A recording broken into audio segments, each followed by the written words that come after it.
আসসালামু আলাইকুম। সম্মানিত মাছ চাষি ভাই বন্ধুগণ, আপনারা আমাদের ভিডিওর মধ্যে যে মাছগুলো দেখছেন এই মাছগুলো হচ্ছে ২০২৫ সালের অরিজিনাল দেশি শিং মাছের পোনা। আমরা এই মাছগুলো আমাদের হাউজের মধ্যে রেখেছি। আমাদের বিভিন্ন ভাই আমাদের কাছে মাছগুলো চেয়েছেন তাদের কাছে হোম ডেলিভারি দেওয়ার জন্য। আপনারা চাইলেও কিন্তু এই মাছগুলো আমাদের কাছ থেকে সংগ্রহ করতে পারেন।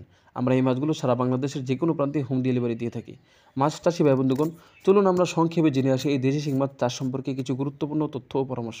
আমরা অনেকে মনে করে থাকি যে এই দেশি শিং মাছ চাষ করা অনেক কঠিন বিষয়। এর কারণ হচ্ছে অনেক ব্যবসায়ীগণ এই দেশি শিং মাছ সম্পর্কে এমন তথ্য ও পরামর্শ দেয় যার কারণে যারা ব্যবসায়ী আছে তারা মনে করে এই দেশি শিং মাছগুলো চাষ করা অনেক কঠিন বিষয়।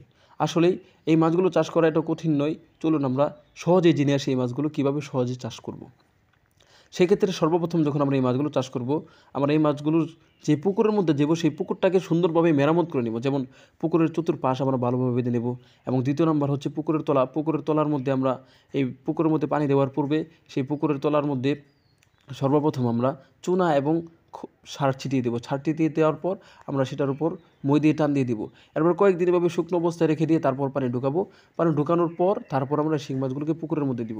আরেকটি বিষয় হচ্ছে পুকুরের আশপাশে যদি কোনো গাছ থেকে থাকে সেই গাছপালার ডালগুলো কেটে দেবো যেন পুকুরের মধ্যে রোদ প্রবেশ করতে পারে। তৃতীয় আরেকটি বিষয় হচ্ছে যে পুকুরের ক্ষেত্রে যে পুকুরের দুই পাশে দুইটি লাইন রাখবো। এক লাইন দিয়ে যাতে পানি প্রবেশ করতে পারে, আরেক লাইন দিয়ে যেন পানি বের হতে পারে। যখন আমরা এমন ব্যবস্থাপনা করার পর প্রতি ১৫ দিন পর যখন আমরা পুকুরের পানি পরিবর্তন করব, এতে দেখা যাবে যে পুকুরের মাছগুলোর সাইজ ভালো হবে এবং দেখতেও খুব সুন্দর দেখা যাবে এবং এর বাজার চাহিদাও বেশি হবে। দ্বিতীয় নম্বর হচ্ছে খাবার। যেই বিষয়টি হচ্ছে গুরুত্বপূর্ণ বিষয়। আমরা অনেকেই মনে করি যে দেশি শিং মাছ খাবার না দিলে মনে হয় ২ থেকে আড়াই মাসের মধ্যে সাইজে চলে আসে। বিষয়টা এমন না। আমরা যদি দেশি শিং মাছকে সঠিক নিয়মে খাবার না দিই তাহলে দেখা যাবে যে ৩ মাস ৪ মাস সময় লেগে যাবে, তারপরও সঠিক সাইজে আসবে না। সেক্ষেত্রে অবশ্যই আপনাকে কিন্তু নিয়মতান্ত্রিক মাছগুলোকে খাবার দিতে হবে। আমাদের কাছে অনেক অভিযোগ করে যে ভাই মাছ তো ভালো সাইজে আসছে না। আমরা আপনাদেরকে বারবার বলে দেই যে মাছের যে খাবারের যে নিয়মটা আছে সেই নিয়মটা আপনারা সঠিকভাবে মানবেন। যেমন নিয়মতান্ত্রিক মাছকে খাবার দেওয়া এবং যে কোনো এক সময় মাছগুলিকে খাবার দেওয়া। যদি এমন হয় যে একবার রাত্রে খাবার দিলেন আর একবার দুপুরে খাবার দিলেন, তাহলে কিন্তু মাছ সাইজে আসতে বেশি সময় লাগতে পারে। সেক্ষেত্রে অবশ্যই নিয়মের যে বিষয়টি আছে খাবার দেওয়ার, সেই নিয়মটা অবশ্যই আপনাদেরকে মানতে হবে। তৃতীয় নাম্বার আরেকটি হচ্ছে এই শিং মাছের জাত। বাংলাদেশের মধ্যে শিং মাছ ২ ধরনের রয়েছে। একটি হচ্ছে আপনার হাইব্রিড, আরেকটি হচ্ছে দেশি। আমরা যদি হাইব্রিড মাছ কিনে নেই, এগুলো মাছ তাড়াতাড়ি বড় হয়ে যাবে কিন্তু এর বাজার চাহিদা কম থাকবে।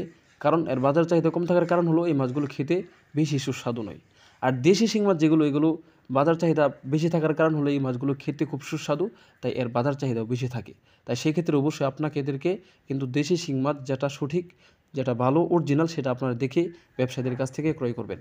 মাছ চাষি ভাই বন্ধুগণ, আপনারা ভিডিওর মধ্যে যে মাছগুলো দেখছেন এই মাছগুলো হচ্ছে ২০২৫ সালের অরিজিনাল দেশি শিং মাছের পোনা। আমরা এই মাছগুলো হাউজের মধ্যে রেখেছি, আমাদের অনেক ভাই চেয়েছে তাদের কাছে দেওয়ার জন্য। আপনারাও চাইলেও কিন্তু এই মাছগুলো আমাদের কাছ থেকে সংগ্রহ করতে পারেন। আমরা এই মাছগুলো সারা বাংলাদেশের যে কোনো প্রান্তে হোম ডেলিভারি দিয়ে থাকি। এবং আমাদের কাছে এই শিং মাছ ছাড়াও আমাদের কাছে আরও বিভিন্ন ধরনের মাছ রয়েছে। মনোসেক্স, তেলাপিয়া, পাঙ্গাস, আরই এবং আরও অনেক উন্নত প্রজাতির মাছগুলো আমাদের কাছে রয়েছে। আপনারা চাইলে এই মাছগুলো আমাদের কাছ থেকে সংগ্রহ করতে পারেন। মাছ চাষি ভাই বন্ধুগণ, মাছ চাষ সম্পর্কে আরও কোনো তথ্য পরামর্শ জানতে চাইলে আমাদের হোম স্ক্রিনে দেওয়া নাম্বারে যোগাযোগ করতে পারেন। এবং আমাদের ভিডিওটি ভালো লেগে থাকলে অবশ্যই আমাদের চ্যানেলটিকে সাবস্ক্রাইব করতে ভুলবেন না। এবং যারা আমাদের এই ভিডিওটিকে আমাদের পেজ থেকে দেখছেন, অবশ্যই নতুন নতুন ভিডিও পাওয়ার জন্য আমাদের পেজটিকে ফলো দিয়ে রাখুন। ধন্যবাদ সবাইকে।